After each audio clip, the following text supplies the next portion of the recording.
Welcome to The Explainer. Today, we are getting into the Gen X psyche. We're going to try and figure out what makes this generation tick and why they seem to have a deep-seated distrust for, well, pretty much every system they've ever come across. Let's dive in. Okay, picture this. You're at the DMV, you've been waiting for an eternity, you finally get to the counter, you ask a totally reasonable question about a form, and the person on the other side of the glass just gives you nothing. They just say, it's the rule. No explanation, no help, just a wall. For a whole generation, that one simple phrase lands a very specific way. And that is the response, right there. It's not really anger, it's more like an immediate diagnosis. An instant assumption that the whole system is broken, it's inefficient, and honestly, you could probably fix it yourself with a paperclip and a rubber band. And that's the big idea we're going to unpack today. So this leads to the big question, right? Why? Why does this particular generation have what feels like a physical allergy to rules, to experts, to being told what to do? Why is their first instinct to look for the cracks in any system? Well, it's not just about being cynical.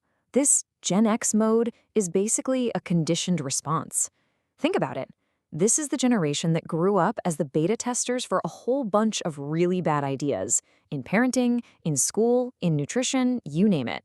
They were the lab rats. And most of those experiments, they didn't go so well. To really get it, you have to go back to the beginning. The origin story for this whole mindset starts in a very quiet, very empty house right after the school bell rings. This phrase just nails it. The whole latchkey kid thing wasn't a joke. You'd come home, let yourself in, and the house was empty. There were no cell phones, no checking in.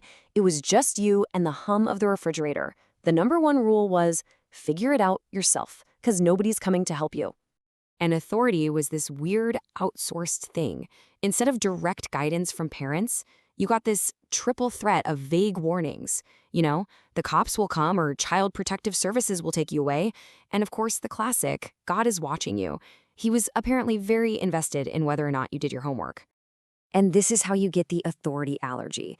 It's this crazy mixed message.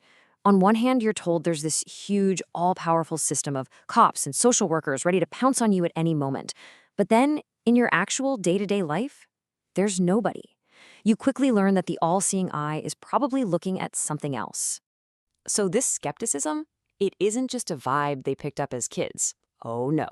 It is backed up by a very long, very well-documented track record of major institutions just completely dropping the ball.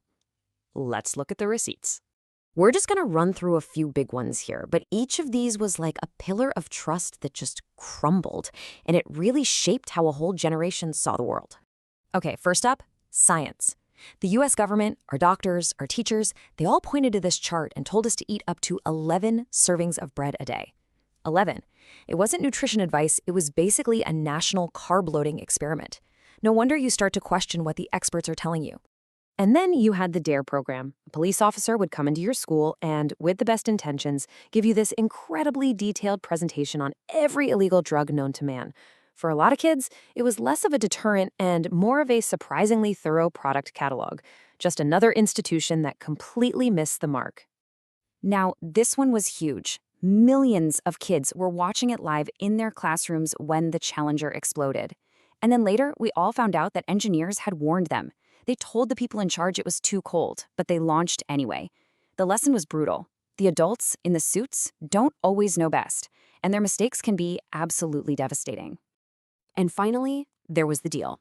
The promise that your parents lived by: just work hard, be loyal to your company for 30 years, and you'll be taken care of for life. Gen X watched that whole contract get shredded. They saw their parents get laid off after decades of service. Trust, as they say, got paved over and turned into a parking lot. So how does all of this baggage play out today in the modern workplace? Well, for Gen X, it's all about reading between the lines. It's all about hearing the subtext.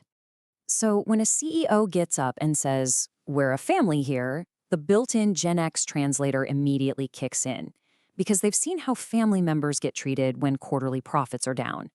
That phrase doesn't sound like a comfort. It sounds like a warning. Which is why you can forget the fancy perks. The ping pong tables and free kombucha, they're seen for what they are: distractions. What this generation really wants is simple: clarity, tools that work, and respect for their time. Tell them what the job is, let them do it, and then let them go home. It's a transaction, not a calling. And this just sums it up perfectly. This is the attitude toward the whole modern expert economy of consultants and life coaches. Your certificate doesn't mean much. What we're really watching for is whether you're bringing real value or if you're just another faulty part in a system that's about to blow up.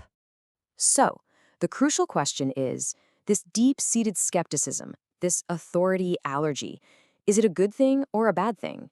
Well, it turns out it's both. It's a feature and a bug. And this lays it out beautifully. In a full-blown crisis, like a zombie apocalypse, this mindset is a superpower. They'll figure out how to hotwire a car, they'll build a shelter out of nothing, they will get it done.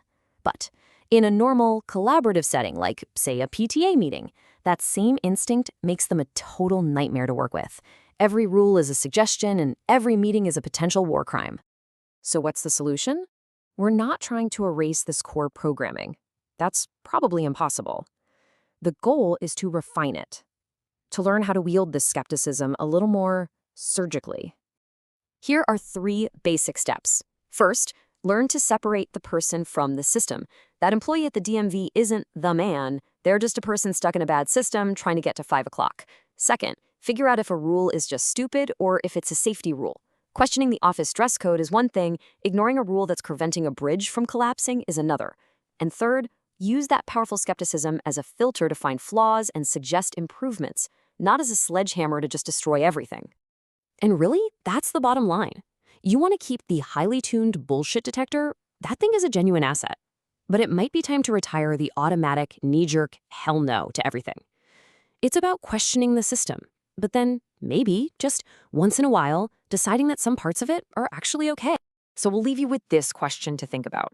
For everyone, regardless of generation, there's usually a moment where the curtain gets pulled back and you realize the people in charge might not have all the answers. Maybe it was the food pyramid, maybe it was the challenger, maybe it was something totally different. When was yours?